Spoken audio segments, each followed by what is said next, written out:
cut it right out.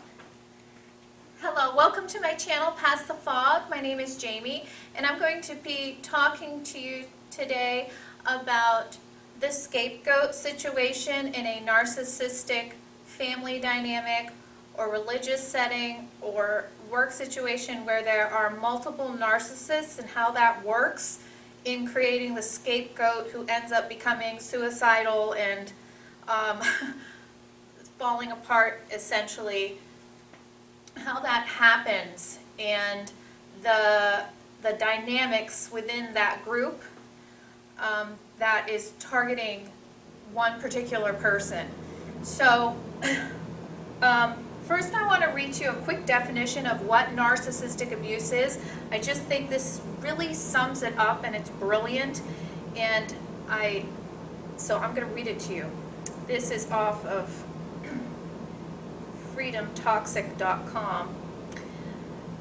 What is narcissistic abuse? Narcissistic abuse is covert and often disguised as love and care, but it's anything but.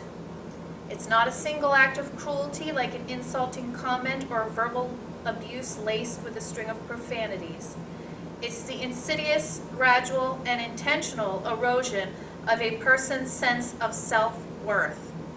It's a combination of emotional and psychological abuse aimed at undermining a person's identity for the sole purpose of obtaining control for personal gain.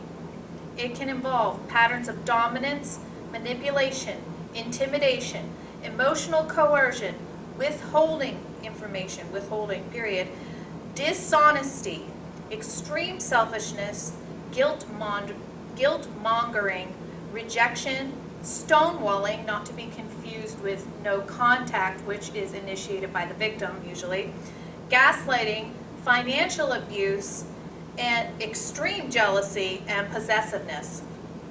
So that is a really quick definition of narcissistic abuse, and I think that that sums it up really well. For those of you who have been abused by a narcissist or multiple ones, you know that they often will disguise the abuse as love and care and concern for you. That's probably one of the hardest things to get over, because they convince everybody around them that they cared about you and they loved you. And you know from being in the dynamic with them, that is the furthest thing from the truth. They hated you, they were jealous of you, they were threatened by you, they were trying to tear you apart. Who you were, your identity, your self-worth. Unfortunately, it's through hidden abuse, and that is usually only something that the abuser and the subject or the target knows about through something I read about, which is also very true, called dog whistling, where only the dog can hear it. Only the whistle. So the abuser can be in a room with his victim and he can say something.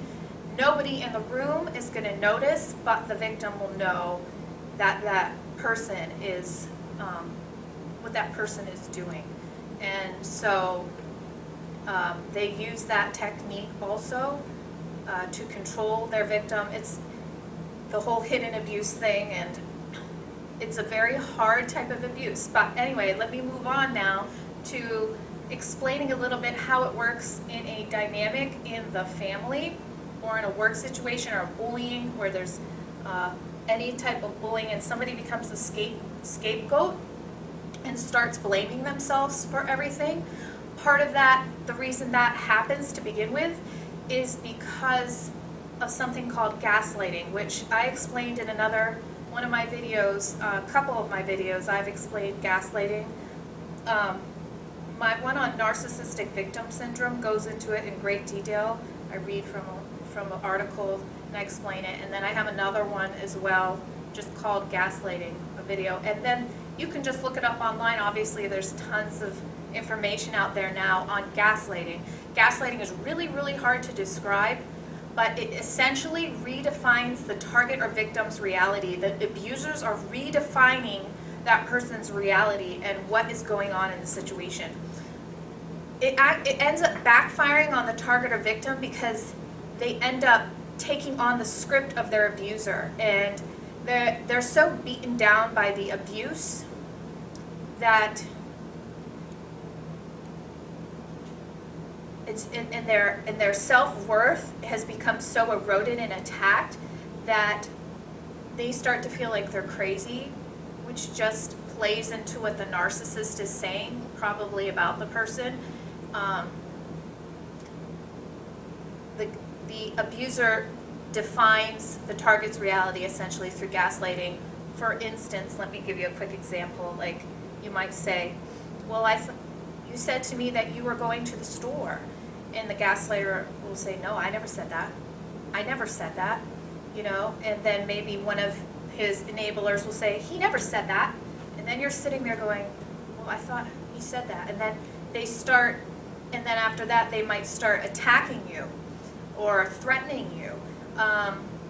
That's just an example of what gaslighting is. It's the person starts to question everything. Therefore, they are being, it's like the tape that's already been played in their head is being rewritten by their abuser. It's really weird. Anyway, research it. So I have this little diagram here, which is great. I'm going to put it up here because it's just really a good diagram. So up here is the bully. I hope you can see that. All right, bully. The golden child. Or just, I'll say the golden person, because this can be any person. The bully, the golden person, is entitled. I don't know if you can see that, but they're entitled. They learn to bully. They charm. Can you hear me? They lie. And manipulate.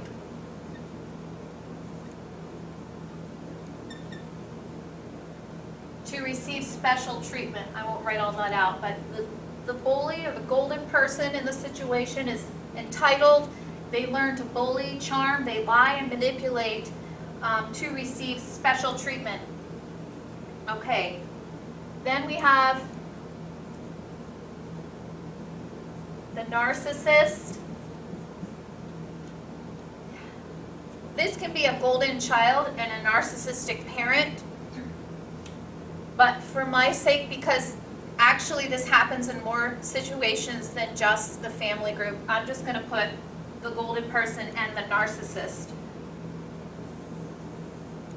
Okay, the narcissist believes the golden child can do nothing wrong. Golden child can do nothing wrong.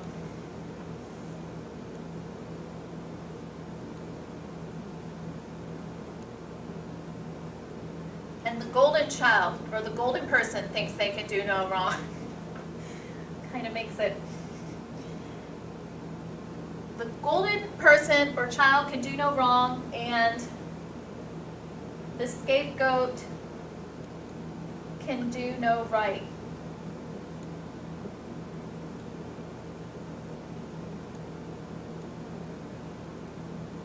I'm going to repeat that. So the narcissist believes that the golden child or golden person can do no wrong and the scapegoat can do no right. Anyone that's dealt with these type of people, you know exactly what I'm talking about. So right here in this dynamic, there is consistent favoritism, no matter what.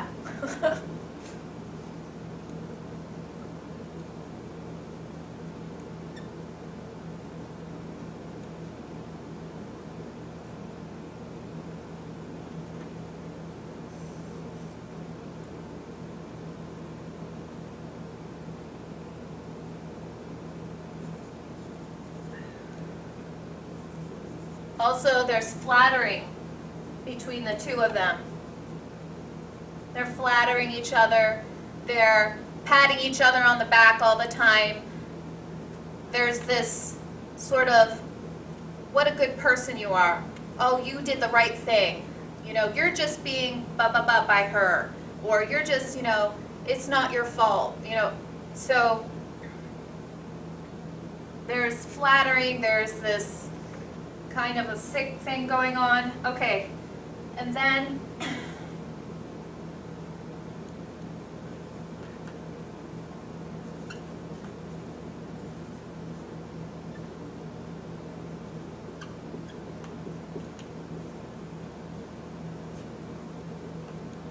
I hope you can see this.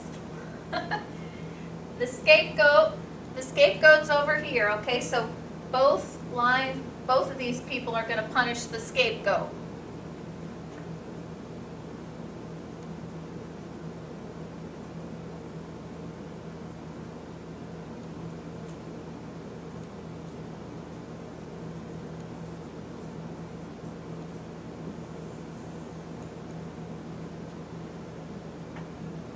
So the bully, golden person, will blame and bully the scapegoat.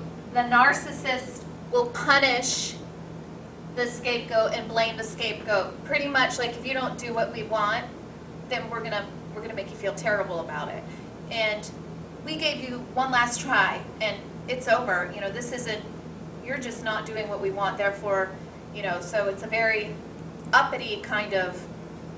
This person can be very. I think you know what I mean. So, what happens to the scapegoat as a result of these people and the dynamic here between these two people is the scapegoat ends up needing intervention sometime through the school or social services or counseling if it's a child, or they're ostracized by the family or group or church or whatever you're in, or they become suicidal. I shouldn't say or, I would say like these are all going on. They withdraw, it's a very crippling effect, depression, low self-esteem, and in a family dynamic, the scapegoat may just abandon the family, but in any other setting, eventually the scapegoat is going to leave or be pushed out or just driven to madness where they realize they have to leave, or they're going to like self-destruct as a result.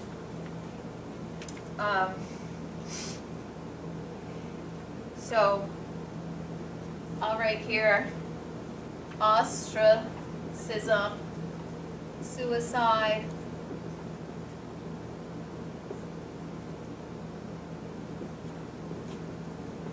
sometimes there's intervention needed.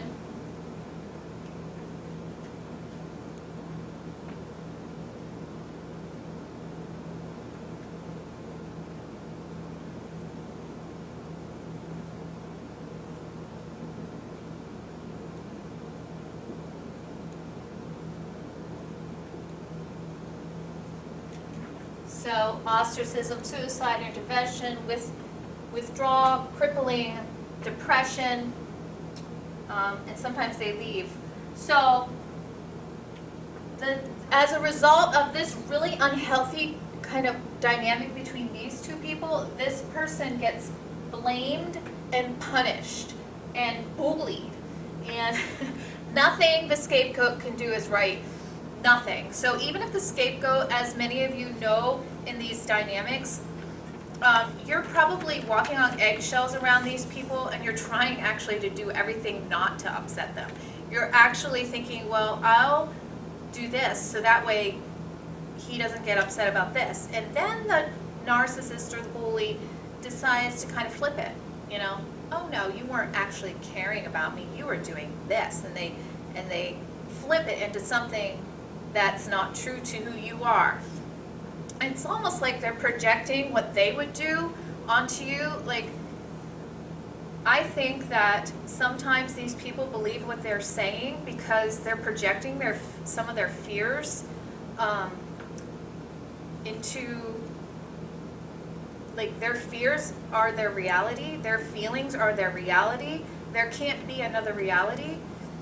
Sometimes I think that goes on, but I also think that sometimes it is very much intentional that they're doing it to manipulate you, and to kind of corner you and box you in and make you feel really bad about yourself. And they do it to punish you, because how dare you do that? How dare you do that? And then you start thinking to yourself, how dare I do that? I had no right to do that. I did, you start blaming and punishing yourself, and they're saying that's right, you didn't have a right to do that. You were, how could you do that? Like in reality though, most likely you weren't doing anything wrong. Actually, you were trying to maybe protect people's feelings or protect the person.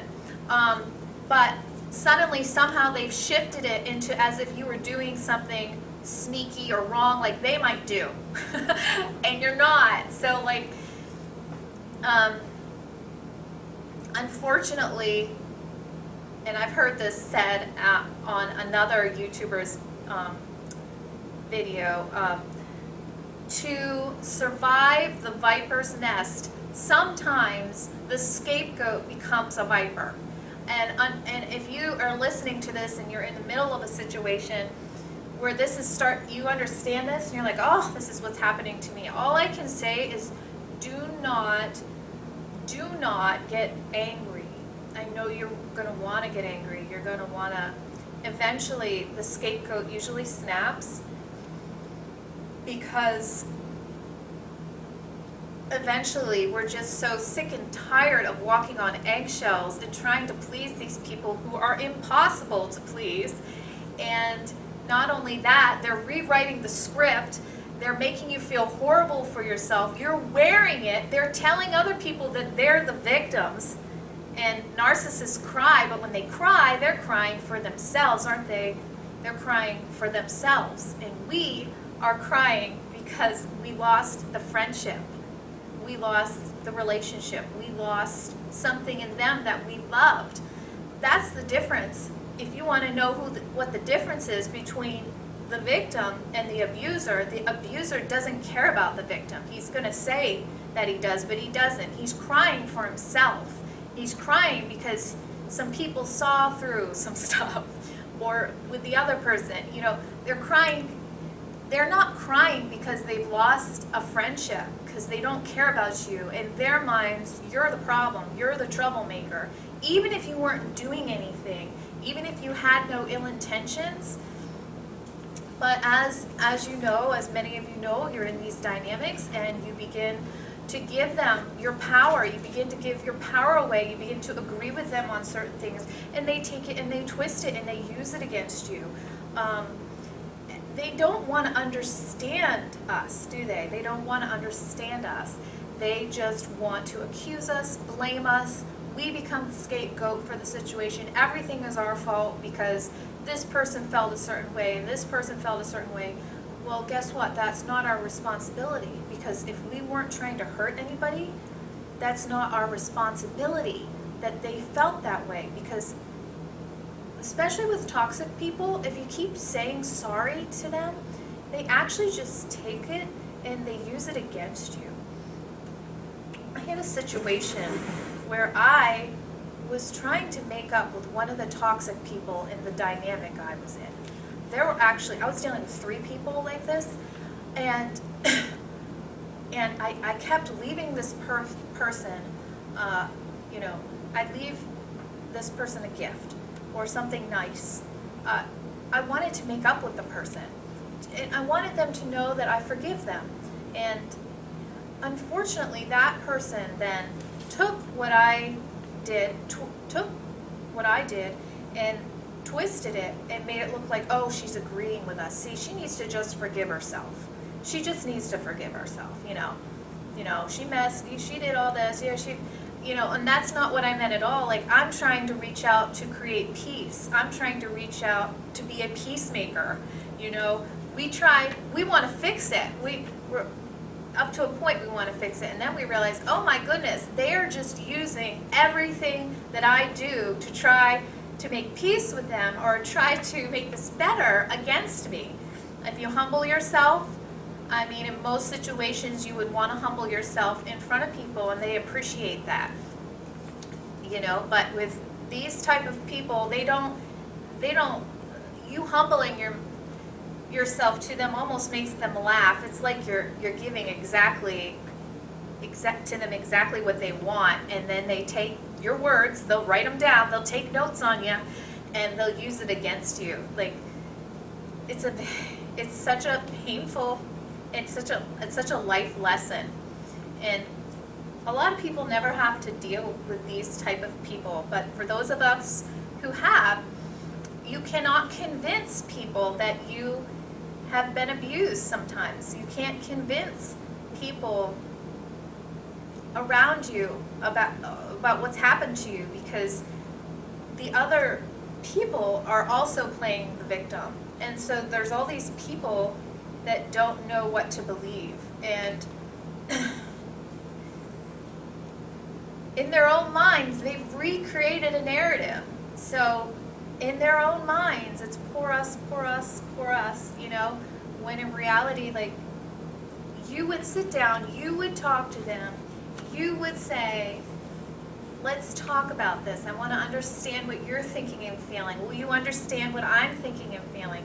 But they will never do that with you. They just won't. It's not even on the table. They're just going to conspire against you and smear you. The smear campaign and the false accusations and all that.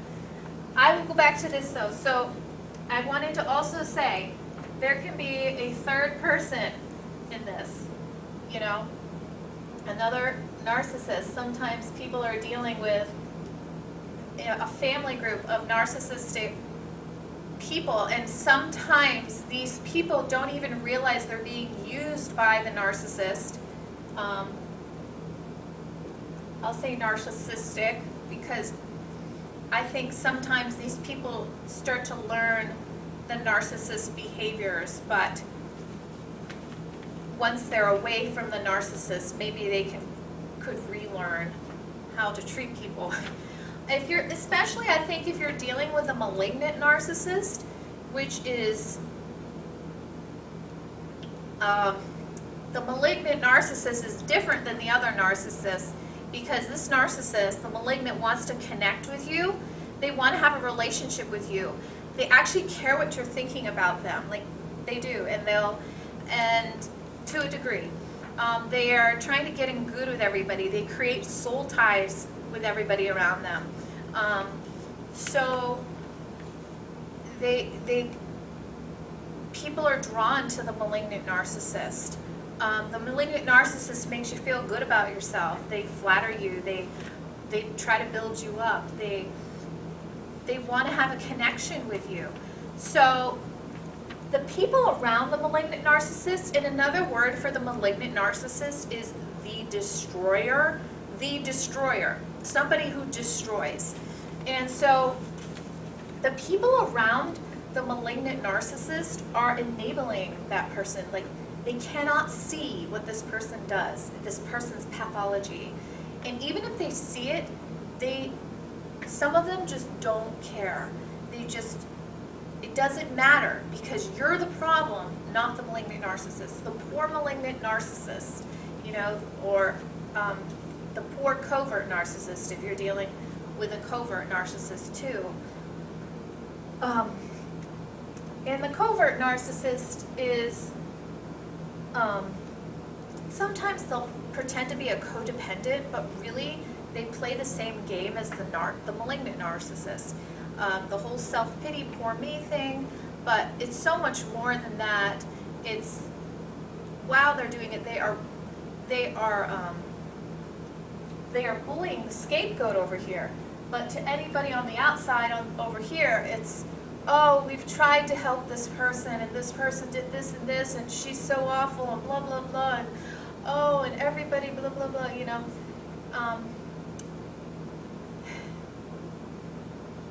The covert narcissist wants to divide people, very jealous and insecure often, it's really all about them. And unfortunately, as many of you know, when you're dealing with narcissists, they think that you are like them.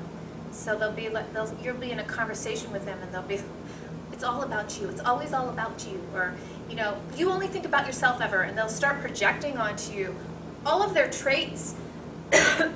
So when you're not like that at all, actually, most likely, if you end up being a scapegoat, you're probably the opposite. Like you're always giving. You're trying to not be selfish. You're trying to think about other people in the dynamic. And the scapegoat just begins to self-blame. They just begin to wear everything, and that's why they often become suicidal and depressed. Like, they can't work it out in their mind what's going on unless you've been educated on narcissistic abuse. It's great to be educated, because then you're like, oh, I'm not the only person that's gone through this. There are other humans out there that have gone through this horrible, horrific dynamic.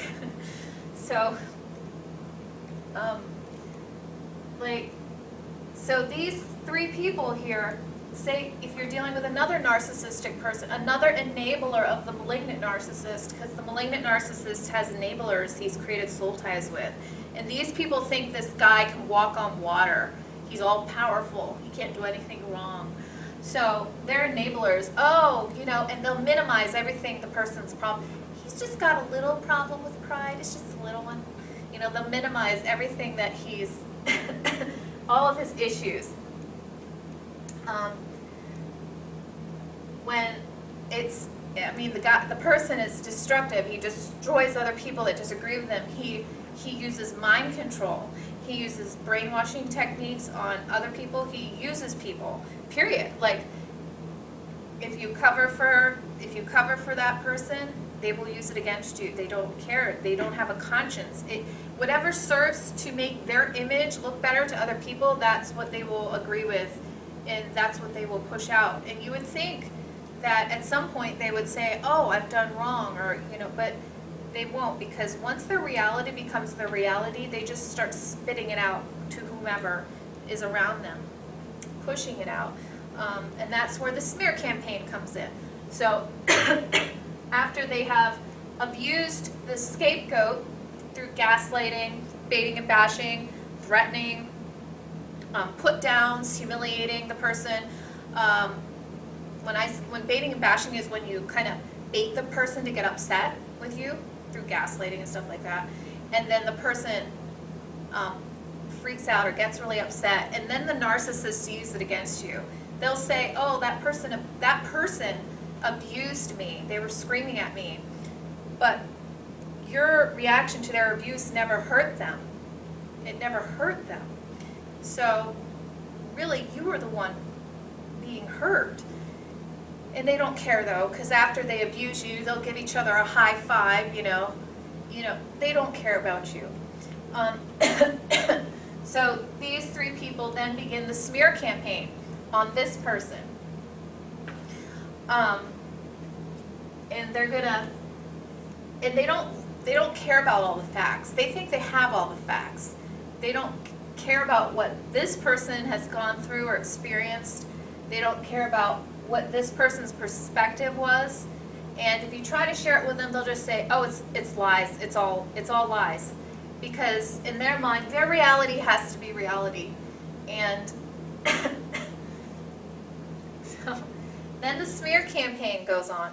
And these people, the narcissistic, and then they have these people, I'm going to call them flying monkeys.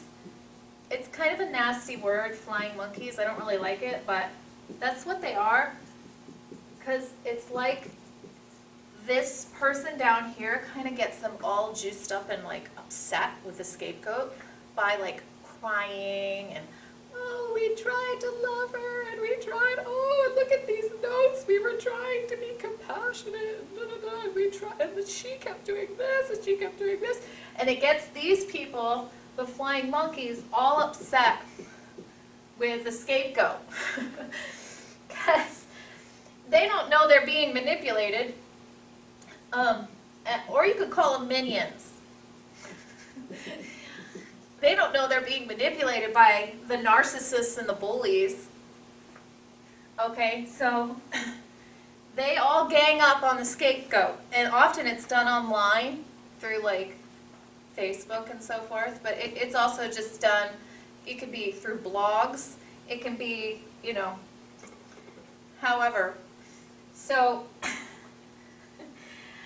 these people will go around parroting the narcissist. Narcissists love to say that. Well, there are two sides to a story. That puts doubt in everyone's mind. There are two sides to a story. Except everyone watching this knows that if you've dealt with a narcissist, there's not two sides to a story, really. It's like a completely alternate reality, magical world of thinking that they're living in.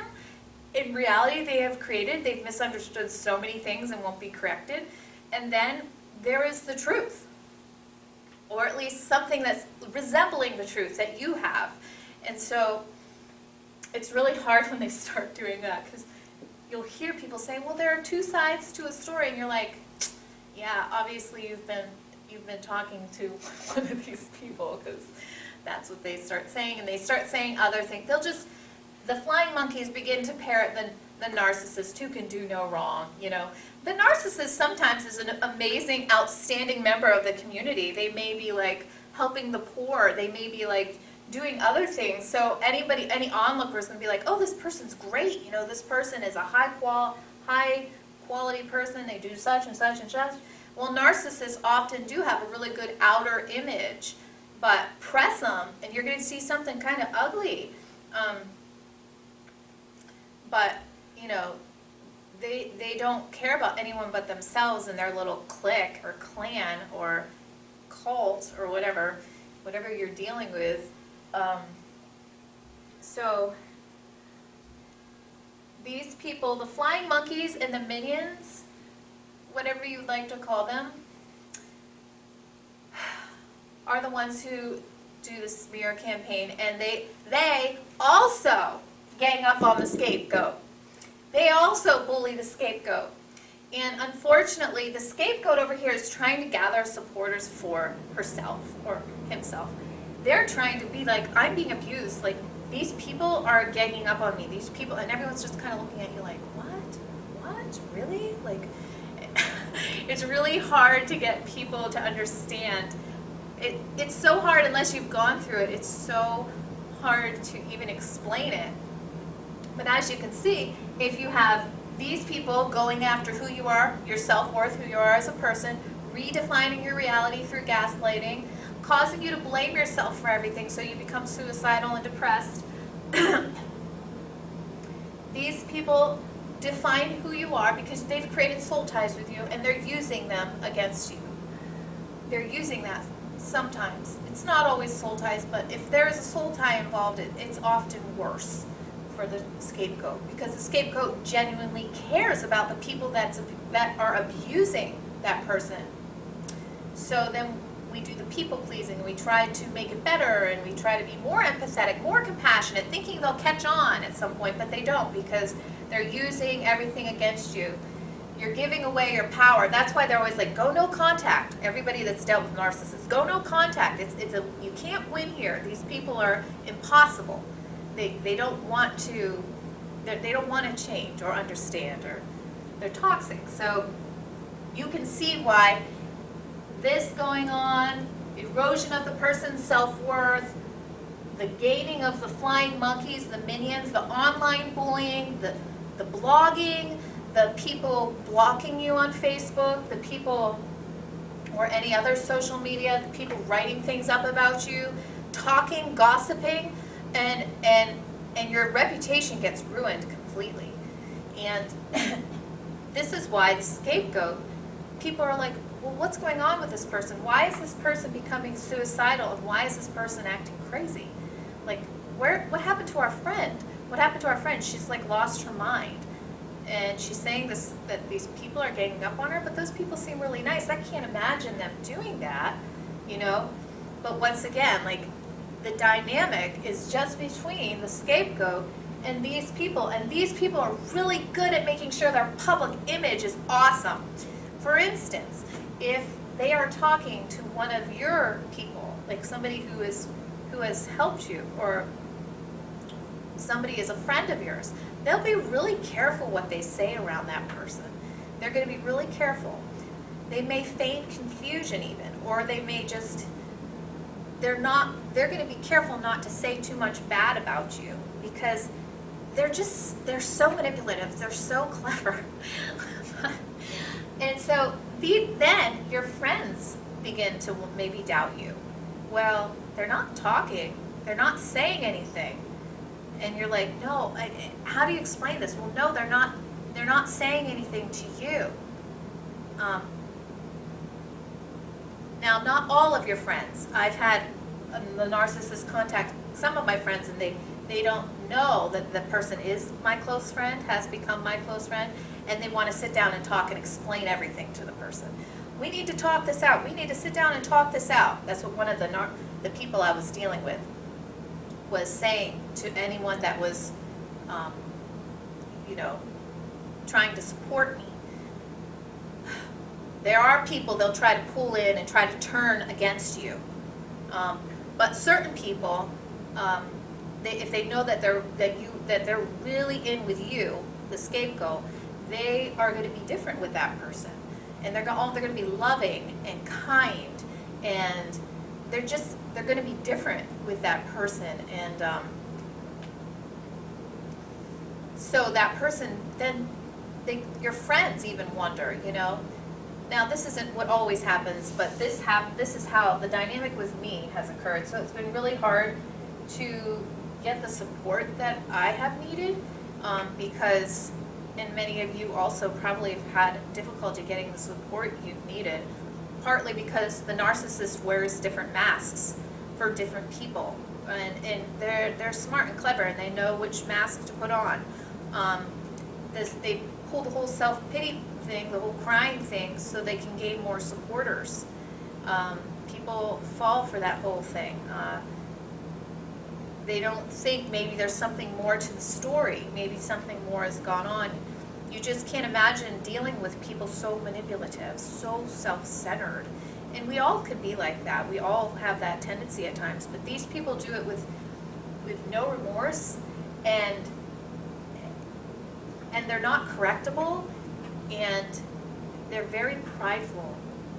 And so, God help the soul that falls into the hands of the insolent proud. Seriously, because they'll just eat you up, chew you, and serve you to the wolves.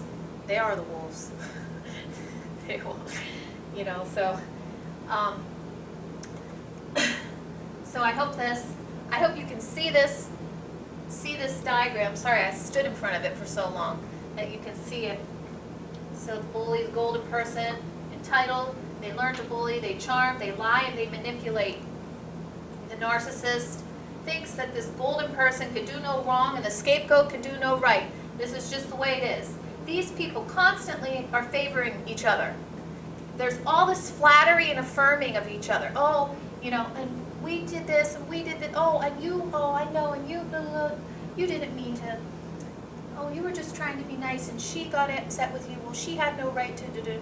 So they're always in with each other, kind of feeding each other, feeding the monster they're creating, which wants to kill you.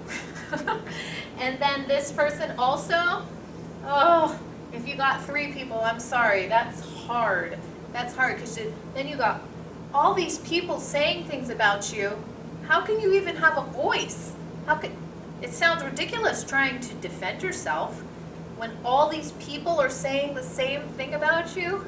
The smear campaign is so effective because it gets the scapegoat to think it gets everybody to think the scapegoat really is the problem. And because of the psychological